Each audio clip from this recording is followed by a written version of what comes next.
ਬਿਲਾਲ ਦੀ ਬਣਾਓ। ਬਿਲਾਲ ਦਾ ਮੂੰਹ ਥੱਲੇ ਲਾ ਬਿਲਾਲ ਉਹਦਾ ਘਰ ਹੈ ਪੁੱਤਰਾ।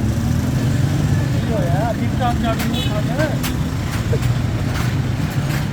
ਰਵੇ ਹੋਏ ਜ਼ੂਮ ਤੇ ਪਿੱਛਾ ਕਰੋ। ਨਹੀਂ ਕਿਹੜਾ ਪਾਟ ਦਾ ਪਾਣਾ ਲਿਆ ਮੈਂ ਅਕਸਰ ਵੇਖਦਾ ਕਦੀ ਕੋਈ ਕਿੱਸਾ ਲਾ ਕੇ ਨਾਲ ਵੀਡੀਓ ਆਪਣੀ